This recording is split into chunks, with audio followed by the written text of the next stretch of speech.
Mengapa sekian puluh tahun fenomena ini tidak ada yang dalam tanda kutip menyentuh. Gitu. Kalau yuk di pojok. Halo teman-teman, kabar Handayani Files.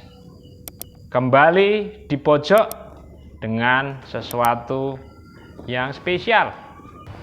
Kali ini saya bersama salah satu tokoh sebuah yayasan yang mengkhususkan yayasan ini sebagai yayasan yang mengurusi atau peduli dengan kesehatan jiwa. Mas Wahyu Widayat. Apa kabar, Mas? baik, Mas Joko atau Mas Stefanus ini biasanya. Bebas saja ya. Bebas ya. Mas Okay. Wahyu Widayat. Ya. Aktivitas di masa pandemi ini apa? Sepertinya PPKM ini turun level ini. Iya, betul, level 3 kalau nggak salah ya. Ya, sementara kegiatan hariannya apa nih Mas Wahyu? Kegiatan harian ya tentu sebagai seorang bapak rumah tangga. Bapak rumah tangga? Ya, tentu pasti lebih banyak dengan anak-anak ya. Lebih banyak dengan anak-anak, lalu kebetulan sekarang sedang ada sebuah proyek kecil untuk pengembangan modul pelatihan. Oke. Mungkin durasinya agak lama ini, jadi mungkin akan sampai November atau bahkan Desember. Berarti tetap menghasilkan nih, walaupun yang lain tetap sedang menghasilkan. Luar biasa. Amin, gitu ya. Teman di pojok, sebenarnya saya sudah kenal lumayan lama sih. Betul ya. Tapi karena COVID ini juga kita jarang ketemu ya Mas Wahyu. Betul. Oke, Mas Wahyu Widayat ini adalah salah satu aktivis di Yayasan Imaji. Tentu beberapa orang di Gunung Kidul sudah tahu Yayasan Imaji itu apa, tetapi kami membutuhkan informasi lebih banyak lagi. Posisi Mas Wahyu di Imaji nanti diceritakan Mas Wahyu, tapi sebelumnya kita masuknya, biasanya kalau sudah ngomongin tentang Imaji, kita akan bicara tentang kesehatan jiwa. Kalau sudah tentang kesehatan jiwa, maka kita akan sedikit membahas sedikit saja tentang hal yang fenomenal di Gunung Kidul. Kasus-kasus itu yang selalu menjadi kita semua prihatin. Mas Wahyu dalam rangka Hari Kesehatan Jiwa. Ya, betul. Di pojok kali ini menemui Mas Wahyu dan kami geret Mas Wahyu. Walau di pojok, Mas Wahyu, monggo ceritakan dulu masa kecil Mas Wahyu hingga sampai tertarik untuk bergabung dengan Yayasan Imaji. Monggo Mas Wahyu. Ya, terima kasih Mas Stefanus dan rekan-rekan di pojok. Jadi masa kecil saya hingga dewasa sebenarnya lebih banyak ada di Jogja. Gitu. Saya lahir besar di Jogja. Berarti Mas Wahyu ini jane wong kutho ini. Wong kutho. Orang kutho. Ya, saya menyelesaikan studi juga di Jogja. Selama studi juga belajar jurnalistik, bekerja menjadi jurnalis. Setelah itu lebih banyak di LSM, di NGO. Cukup lama, hampir mungkin 15 tahunan. NGO-nya semua? NGO-nya sebenarnya ada di Jogja juga, cuma saya ditempatkan di daerah, di Surabaya, Pacitan, dan Ponorogo waktu itu. Kemudian setelah itu merantau lagi, sempat keliling Indonesia, lalu merantau lagi di Indonesia paling timur, di Papua. Oh ya. Di Papua lumayan lama juga. Kemudian menikah, lalu ketika menikah kebetulan istri asli dari Gunung Kidul. Dan saya akhirnya memutuskan untuk berdomisili di Gunung Kidul. Lalu bertemulah saya dengan teman-teman di Gunung Kidul, membentuk lingkungan yang baru, persahabatan yang baru, dan kebetulan saja juga ketemu juga ya chemistry-nya semacam itu. Dan akhirnya diajak untuk mendirikan yayasan yang bernama Imaji. Itu pada bulan Maret 2017. 2017. Imaji berdiri, saya diajak bergabung, dan sejak saat itulah kemudian kita mulai membuat kegiatan yang memang berfokus pada kesehatan jiwa. Kesehatan jiwa. Sebelum kita masuk ke dalam tentang kesehatan jiwa, Mas Wahyu, back lagi di Papua. Sepertinya saya ingat bahwa perkenalan kita adalah ketika jenengan malah di Papua ya. Iya, betul.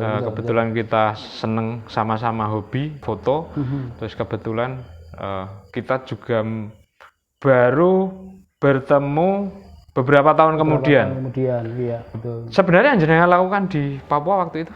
Ya, saya di Papua bekerja di sebuah perusahaan tambang. Kurang lebih sekitar 10 tahunan saya menggeluti bidang pelatihan dan pengembangan untuk karyawan di perusahaan tersebut. SDM-nya berarti SDM-nya, iya, fokus pada pelatihan pengembangan, mengurus promosi, penilaian kinerja dan seterusnya. Kemudian saya pindah dari departemen yang namanya Quality Management Service, saya pindah ke Social and Local Development. Nah, saya menjadi Technical Advisor. Technical Advisor ini perannya adalah memberikan saran-saran teknis untuk Vice President waktu itu. Prestis juga sebenarnya? Secara karir cukup menjanjikan, sangat menjanjikan. Menjadi seorang Technical Advisor untuk pengembangan masyarakat asli. Jadi tidak lagi mengurus karyawan sebenarnya. Berarti jenengan itu sempat berinteraksi sangat dekat dengan masyarakat lokal Papua. Iya, dengan suku asli yang ada di sekitar tambang ya. Kayaknya satu hari kita ngobrolin tentang suku-suku di Papua. Saudara kita yang dari Papua. Ada asik suku kayaknya. Amungme, ada suku Kamoro, ada 7 suku ya di sana. Dan memang secara literasi, secara pendidikan mereka sangat sederhana, tetapi sesungguhnya mereka punya kemauan yang besar untuk maju gitu ya.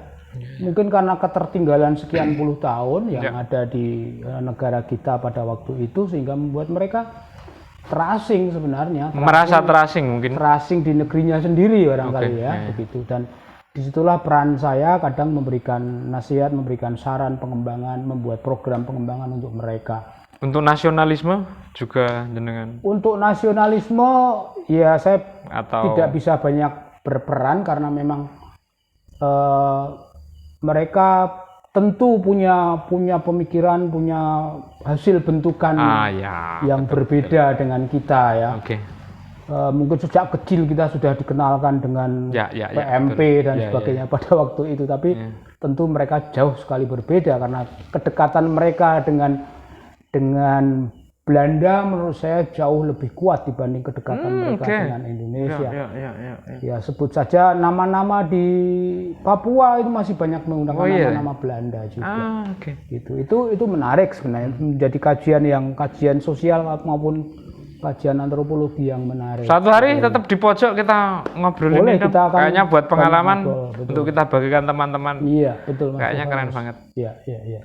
Lalu menetap di Gunung Kidul? Menetap di Gunung Kidul saya sejak 2006 menetapnya. Artinya saat itu saat jenengan tuh kerja di Papua itu ya bolak-balik lajon LDR ya. LDR. Jadi 6 minggu kerja, 2 minggu cuti. Nah, 2 minggu itulah yang saya gunakan pulang ke kampung halaman saya yang baru. Begitu. Dan baik di Gunung Kidul maupun tetap di Jogja. Iya. Jogjanya mana sih, Mas? Saya di Utara Tugu, dekat Utara Tugu itu. AM Sangaji, Jalan AM Sangaji. Kecamatan Jetis. Kampung saya Cokro Diningrat itu. Nah, itulah sekelumit latar belakang saya mengapa hingga saya sampai ada di tempat ini di Gunung Kidul gitu ya. Dan saya tidak pernah mempermasalahkan di mana saya berada karena toh sama pengalaman jenengan juga luar biasa ketika berada di berbagai tempat di Indonesia, ternyata sangat mudah untuk beradaptasi, apalagi cuma Gunung Kidul. Iya, betul sekali Mas Stefanus. Dan kalau menurut mitos jenengan yang dari Jogja beristri kan orang Gunung Kidul ini luar biasa loh. Artinya jenengan mendapatkan wahyu gagak emprit. Itulah. Sementara nama saya juga Wahyu ya. Wahyu ya kan? Cocok sebenarnya. Wahyu. Terus kemudian Gaga Empretnya yang di sini apa Mas Wahyu yang dari Jogja ini? Oke Mas Wahyu. Ya. Imaji. Ketertarikan Mas Wahyu ini apa sih ke Imaji, dan Imaji ini apa sebenarnya? Ya. Saya sih tahunya cuman ini yang sering mengadakan penyuluhan tentang kesehatan jiwa ketika ada orang-orang yang bermasalah dengan kejiwaan. Mereka dengan sukarela tanpa bayaran mau menyediakan waktu dan juga tenaganya untuk sekedar berkonsultasi. Lebih detail Mas Wahyu? Ya. Sebenarnya apapun nama lembaganya apapun nama lembaganya ataupun apapun bidang geraknya, sejauh itu menyangkut kemanusiaan orang lain, saya pasti berminat. Karena memang lebih banyak saya hidup dan dibentuk dalam situasi yang boleh dikatakan nilai sosialnya tinggi gitu ya. Perusahaan yang saya masuki di Papua itu satu-satunya perusahaan yang memang money oriented. Sementara sebelumnya saya tidak pernah bekerja di bidang yang memang money oriented. Semuanya kaitannya dengan pemberdayaan. Nah, Imaji menurut saya sangat menarik karena dia bergerak di bidang yang sangat khusus, yang sangat spesifik, dan itu bidang yang menurut saya tidak populer. Betul. Sangat tidak populer karena kesehatan jiwa. Lah, apakah kita ini sehat kok ngurusi jiwa orang gitu loh. Ya, jadi saya tertarik dengan Imaji karena justru ini tidak populer, dan ini adalah jalan, ibaratnya kalau kita berjalan itu bukan jalan yang di tengah, kita jalan yang di pinggir, paling pinggir gitu ya. Dan tidak banyak orang yang saya yakin berminat dalam tanda kutip untuk bergabung di situ. Tapi untuk teman-teman Imaji sendiri masih membuka pintu kalau ada. Imaji pasti sangat membuka pintu dan kita memang sangat membutuhkan lebih banyak relawan yang ada di Gunung Kidul karena resourcesnya Imaji itu sangat sedikit. Imaji, inti mata jiwa, betul. Ya, itu resource-nya sangat sedikit. Kami hanya berenam. Sekarang sudah kehilangan satu teman yang juga harus keluar Jawa untuk bekerja. Tapi kami masih menjalin komunikasi. Internal Imaji sendiri ini bergerak sekali lagi di kesehatan jiwa, dan kegiatan kita tidak terlalu wah sebenarnya.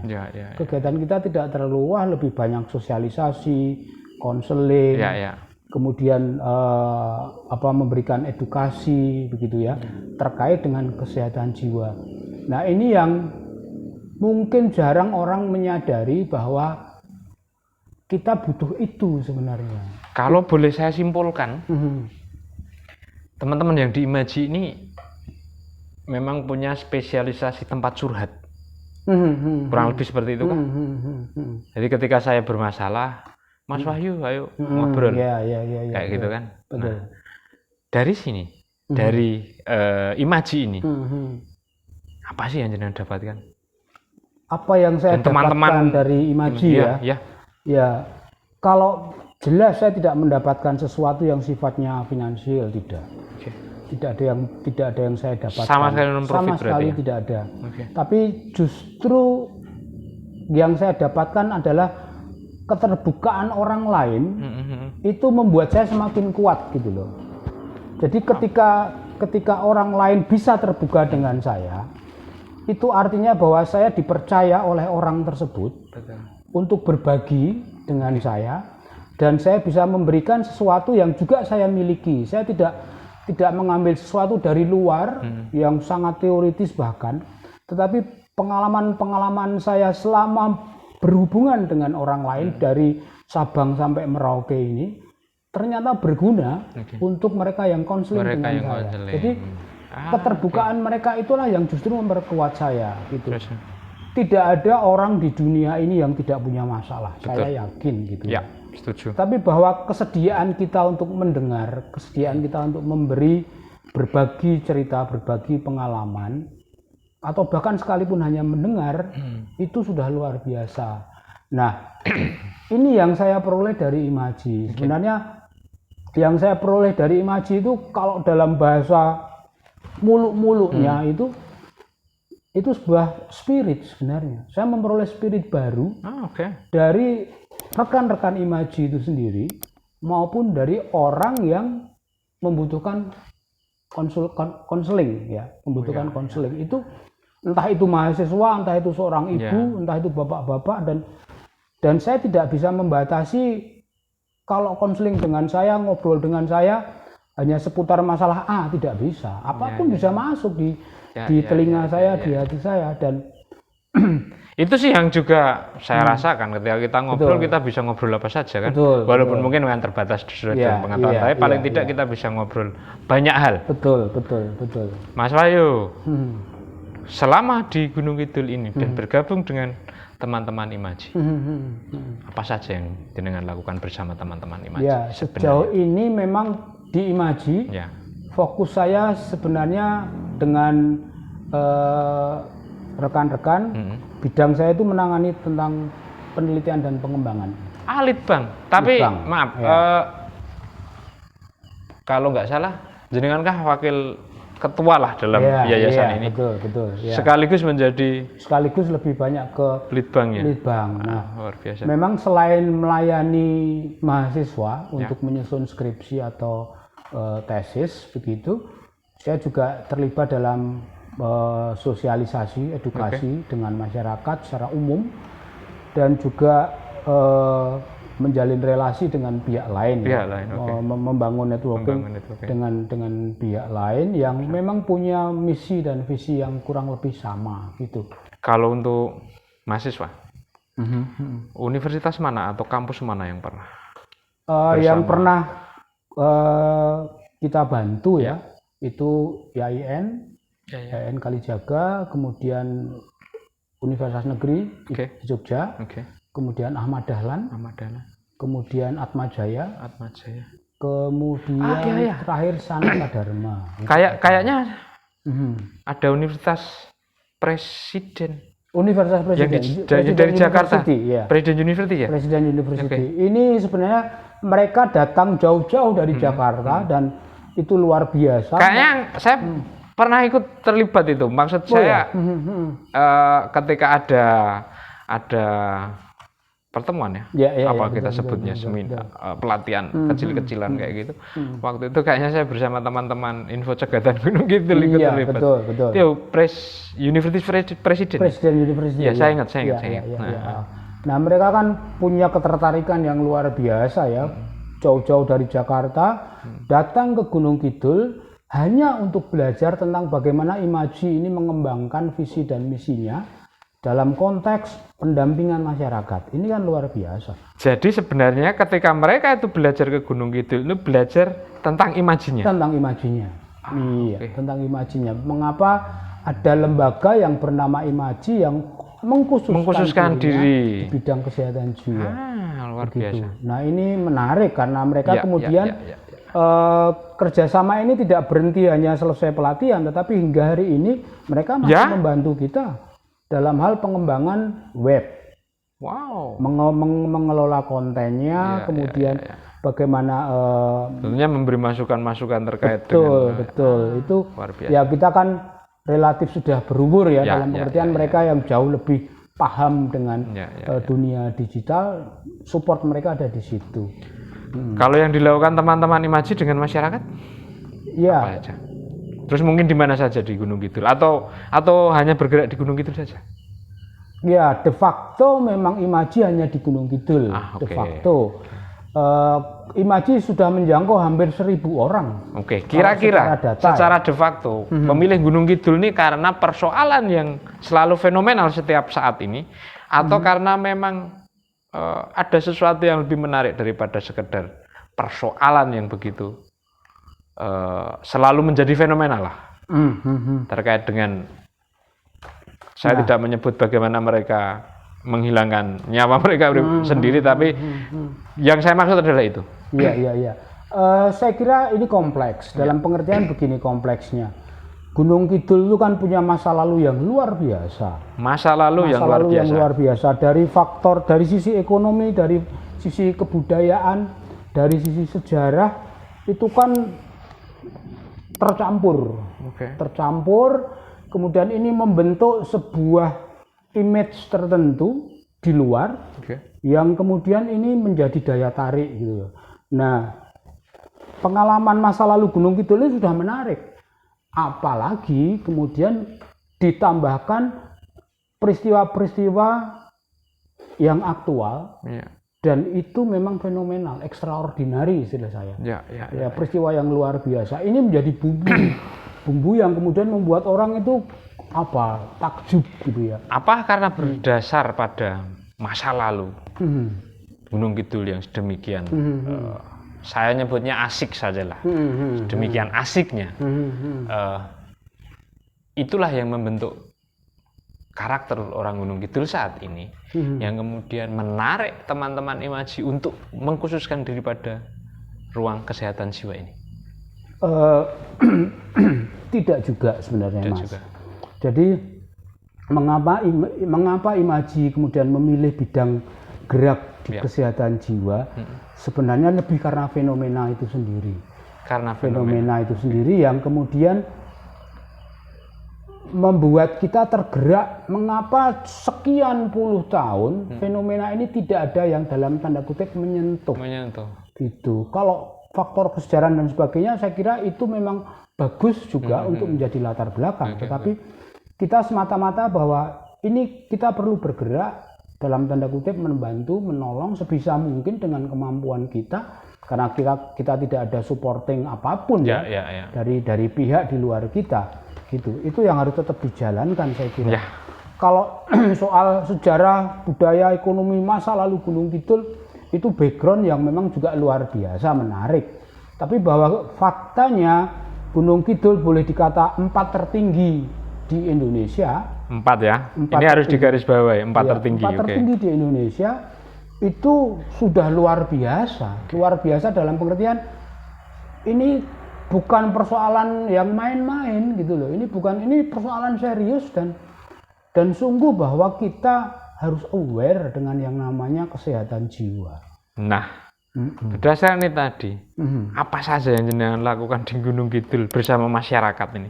Dan masyarakat mana saja sih yang sering digarap oleh teman-teman Imaji ini? Ya, Imaji tentu tidak bisa bergerak sendiri. Imaji butuh rekan, butuh networking, dan selama ini teman-teman PKH sangat membantu. Teman-teman PKH? Iya.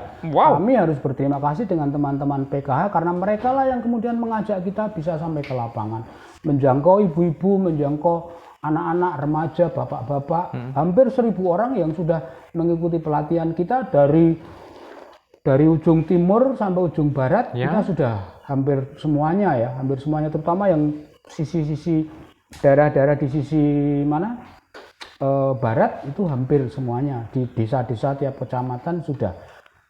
Tapi sekali lagi bahwa ini belum seberapa sebenarnya, belum seberapa yang kita lakukan dibanding realita yang mereka hadapi real di lapangan. Itu masih sangat jauh. Mereka jauh lebih membutuhkan dari sekedar sebuah sosialisasi, pendidikan dan sebagainya. Hal yang paling sederhana misalnya menanyakan pada ibu-ibu, Bu, apa yang membuat ibu itu mudah stres misalnya. Ini hal yang sederhana kan sebenarnya. Bagi kita orang yang dalam tanda kutip berpendidikan, itu pertanyaan yang sederhana. Betul. Tapi bagi ibu-ibu ini bukan main pertanyaan yang berat. Tapi toh mereka bisa memberikan pendapat yang membuat saya stres itu ya cicilan, pipilan. Oh, bapaknya minta duit untuk beli rokok. Itu kan yang sederhana. Lalu kambingnya sakit atau sapinya sakit. Nah, kita mencoba membongkar, membuka sisi terdalam dari seorang warga Gunung Kidul. Kemudian berusaha mendiagnosis, mencari akar masalahnya ada di mana gitu ya. Akar masalahnya ada di mana, lalu bagaimana itu ditangani, bagaimana mereka bisa mengatasi stres secara sederhana, bagaimana mereka bisa membantu warganya, membantu tetangganya yang barangkali mengalami depresi. Ini hal yang sederhana yang bisa kita lakukan untuk mereka. Artinya di teman-teman Imaji juga mengajari masyarakat untuk mengidentifikasi seseorang yang mungkin depresi dan lain sebagainya. Sejauh ini masyarakat sendiri ya sangat terbantu bahwa kader kesehatan di tingkat akar rumput ini cukup hidup. Tentu tidak merata ya, merata di tiap-tiap kecamatan, tapi ada beberapa kecamatan yang memang bagus. Selain Imaji sebenarnya ada nggak sih di Gunung Kidul? Sejauh yang saya tahu ada, ada itu yang kemudian dibentuk oleh pemerintah daerah sendiri. Pemerintah daerah pernah membentuk sebuah satgas yang bernama Satgas Berani Hidup. Yang itu. Dulu itu sekarang nggak tahu, saya lupa namanya, tapi tentu bahwa ini adalah yang satu lebih banyak ke menghadapi persoalan administrasi birokrasi, yang satu Imaji menurut saya jauh lebih cair ya, lebih cair dalam pengertian kita lebih bebas karena tidak ada beban untuk kemudian terlibat langsung dengan masyarakat. Kita tidak ada beban-beban tertentu yang sejauh ini menghambat sebenarnya. Saya kira bukan beban ya, hambatan. Hambatan Imaji sebenarnya hanya mencari keseimbangan antara hidup untuk Imaji dan hidup untuk keluarga. Itu aja sebenarnya. Mencari keseimbangan itu yang kemudian teman-teman lakukan. Tentu dalam konteks kalau hidup untuk keluarga itu ya bagaimana asap dapur. Memang sebenarnya yang kalau yang ditangani terkait dengan kesehatan jiwa itu apa sih? Ya. Apa saja? Ini sebenarnya kan bukan satu-satunya persoalan sebenarnya. Bukan satu-satunya persoalan tentang kesehatan jiwa. Kadang kita juga berbicara tentang fasilitas publik terkait dengan kesehatan yang mendukung sebuah orang menjadi sehat jiwa. Tentu kalau kita bicara kesehatan jiwa, kemudian bukan berarti solusinya obat, pemberian obat. Tidak serta-merta seperti itu. Tapi bagaimana support system itu dibangun dalam sebuah lingkungan itu penting gitu loh. Lingkungan keluarga, lingkungan di RT, di RW, lebih besar kelurahan dan seterusnya. Jadi inilah yang kemudian perlu ditata lagi bagaimana kemudian masing-masing elemen di masyarakat ini bisa terlibat aktif. Jadi pemberdayaan sebenarnya di sini titik temunya. Jadi kesehatan jiwa itu juga membutuhkan pemberdayaan terhadap support system yang ada di tengah masyarakat. Nah, tentu banyak cara yang dibangun. Kita bisa saja mendatangi langsung yang bersangkutan ke lapangan misalnya, bertemu dengan pihak kelurahan, bertemu dengan kepala desa dan seterusnya. Itu yang kita respon mereka rata-rata. Ya, kerja Imaji berbeda dengan kerja jurnalis. Ya, jelas. Ini berbeda dengan kerja jurnalis. Kalau selama ini respon mereka sangat bagus dan bahkan belum pernah saya mengalami seumur hidup selama saya bekerja di luar Gunung Kidul, saya memberi pelatihan, memberi sosialisasi, pulangnya dibawain kacang, dibawain pisang, dibawain peyek, itu belum pernah. Dan buat saya itu jauh melampaui yang namanya gaji pokok sebenarnya. Ya.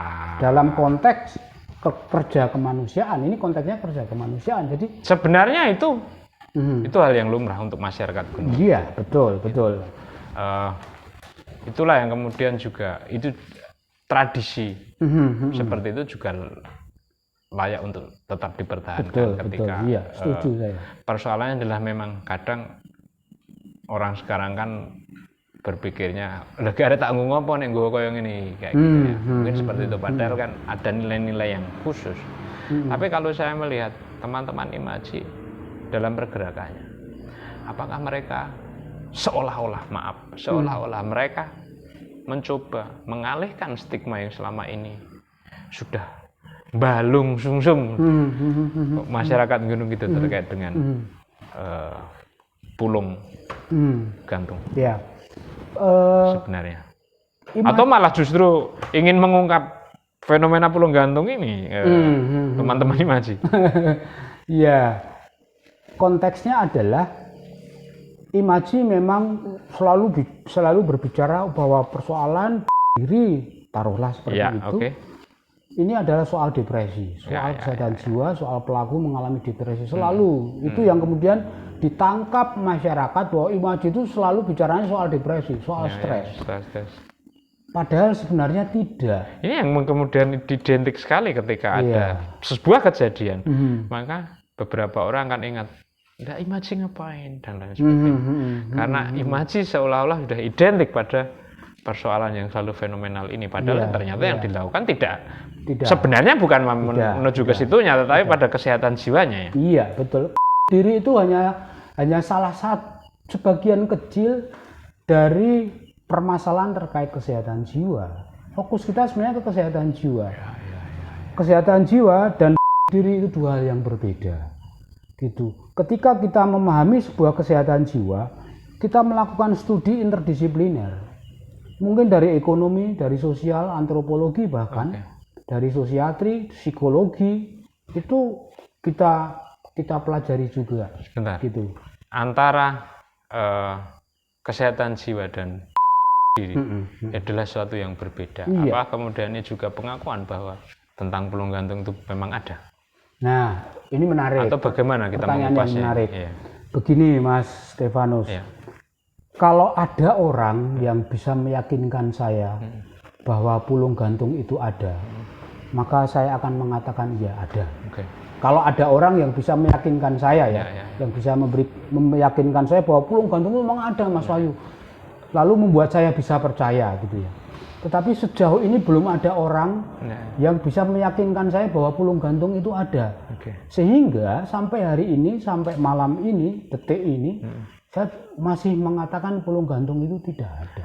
Apakah ketika ada beberapa orang yang meyakini bahwa ini bukan persoalan kesehatan jiwa, tapi memang pulung gantung, dan mereka meyakini bahwa seperti berprinsip seperti Mas Wahyu, bahwa kalau Mas Wahyu bisa meyakinkan saya bahwa ini ada persoalan kesehatan jiwa, maka karena ini kan masalah keyakinan, Mas Wahyu. Iya, betul. Tapi yang ingin saya tarik sebenarnya adalah apakah teman-teman Imaji sendiri juga apa istilahnya meyakini atau mengakui apa yang dipercaya oleh sebagian masyarakat? Oh, jelas mengakui tentang pulung gantung. Mengakui. Imaji sendiri mengakui bahwa ada anggapan di masyarakat tentang pulung gantung. Iya, saya pun mengakui itu. Tapi kemudian menjadi penyebab sebuah keyakinan, menjadi penyebab sebuah peristiwa, itu soal lain, gitu kan? Itu soal lain, gitu. Karena memang Imaji sendiri sejak pendiriannya, sejak berdirinya sudah menetapkan bahwa Imaji adalah yayasan berbasis ilmu pengetahuan. Sehingga kita bukan terbatasi bahwa kita konsekuen dan konsisten dengan pendekatan itu. Berbasis pengetahuan interdisipliner, berbasis data dan seterusnya. Itu Imaji yang selama ini kita hidupkan. Dan kebetulan anggota Imaji sendiri semuanya bukan seorang ahli jiwa, tidak hanya satu orang. Sebenarnya seberapa parah sih persoalan kesehatan jiwa di Gunung Kidul? Ya, seberapa parah? Tidak ada orang yang sehat 100%, Mas Stefanus. Iya sih. Iya, tidak ada orang yang sehat 100%. Kita ini kan sebenarnya seorang pasien, tapi juga sekaligus dokter, pengobat ya. Iya. Kita sebenarnya mengalami sakit secara kejiwaan, tetapi kita juga bisa mampu untuk mengobati itu sendiri. Tergantung bagaimana beban yang ada dalam hati kita, yang ada di jiwa kita ini bisa kita sanggah, gitu ya. Jadi kalau seberapa parah di Gunung Kidul, ini pertanyaan yang susah untuk sulit untuk diukur, betul ya. Karena ya sederhananya saja lah ya, sederhananya saja. Indeks pembangunan manusia misalnya di Gunung Kidul.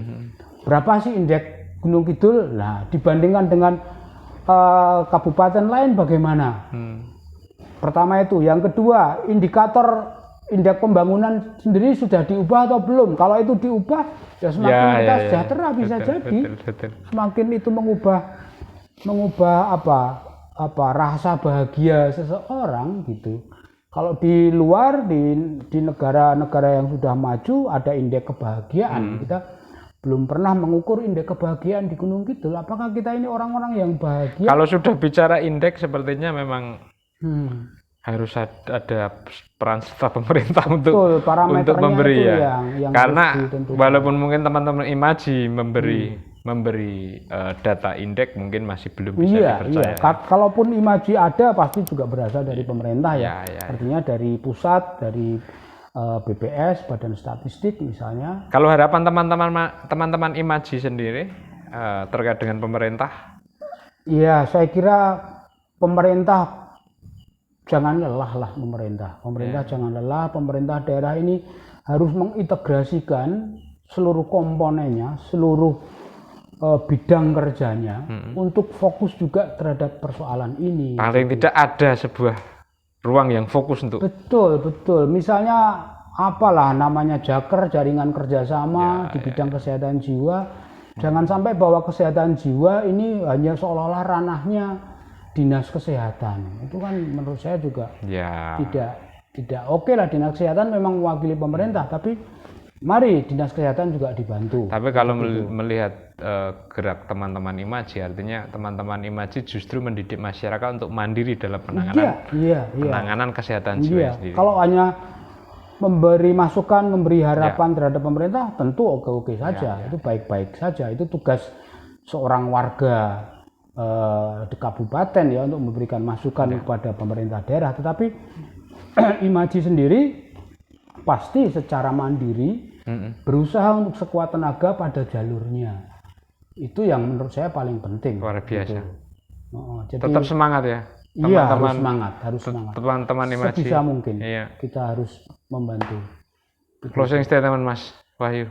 Yang ada di Gunung Kidul, di Jogja maupun Indonesia terkait dengan kesehatan jiwa. Ya, saya kira apa yang ingin saya sampaikan yang paling penting pertama adalah soal membangun kepedulian gitu ya.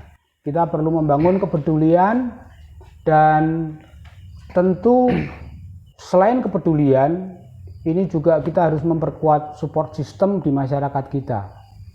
Dan yang tidak kalah penting konteks untuk Gunung Kidul, saya mengajak rekan-rekan muda untuk bergabung dengan Imaji sebagai relawan. Karena Imaji sekarang ini sungguh butuh tenaga, waktu, hati teman-teman untuk yuk kita membangun Gunung Kidul bersama-sama.